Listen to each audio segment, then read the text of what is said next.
भायखळ्यामधील एका निर्माणाधीन इमारतीमध्ये दुर्घटना घडलेली आहे। पायाभरणी करतेवेळी काही भाग या इमारतीचा कोसळला। 2 जणांचा यामध्ये दुर्दैवाने मृत्यू झालाय।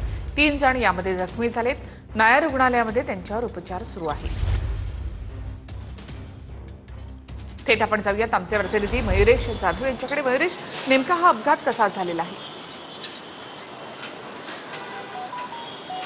नक्कीच निखिला, मी भायखळा वेस्ट हबीब मेशन परिसरामध्ये आणि ह्या ठिकाणी जर आपण बघितलं एका खाजगी इमारतीचं ह्या ठिकाणी काम सुरू होतं आणि जे 5 कामगार आहेत, जे मजूर आहेत, या ठिकाणी दुपारच्या 3च्या सुमारास या ठिकाणी काम करत होते। या इमारतीचं जर आपण बघितलं, जो पायाचं बांधकाम होतं ते या ठिकाणी ते मजूर आहेत ते करत होते आणि समोर जर आपण खड्डा पाहिला तर तो खड्ड्याचा डीप पाहण्यासाठी हे 5 मजूर जे आहेत ते मातीचा जो ढिगार आहे त्याच्यावर उभे राहिले होते आणि मात्र अचानकपणे जो मातीचा ढिगार आहे तो खाली कोसळला आणि त्यांच्या अंगावर संपूर्ण त्या मजूर आहेत ते मजूर खड्ड्यात पडल्यानंतर संपूर्ण ढिगाराची जी माती आहे, चिक्कल झालेली जी माती आहे ती त्यांच्या अंगावर पडली आणि त्यामध्ये 2 जणांचा गुदमरून हा मृत्यू झाला। तर 3 जणांवर नायर रुग्णालयामध्ये उपचार सुरू आहेत। मात्र आपण जर बघितलं या ठिकाणी 3:30 वाजता आणि 3च्या सुमारास ही घटना घडली आणि ह्या ठिकाणी त्या इमारतीचा, ज्या खाजगी इमारतीचा जो पायाचं बांधकाम आहे ते ह्या ठिकाणी करत होते आणि अचानक ही घटना घडल्यानंतर त्यामध्ये 2 जणांचा हा दुर्दैवी मृत्यू झाला। सध्या 3 जण। धन्यवाद एकूणच माहितीबद्दल मयुरेश।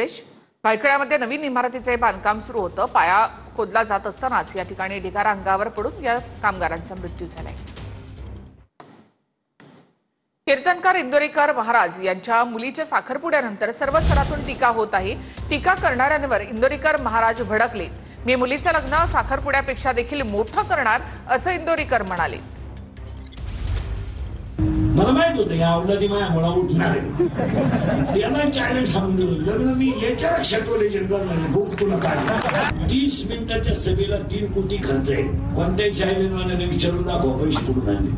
ही विकली गेलेली लोक आहेत आणि किती दुसऱ्याला त्रास देवा यालाही मारलेला आहे।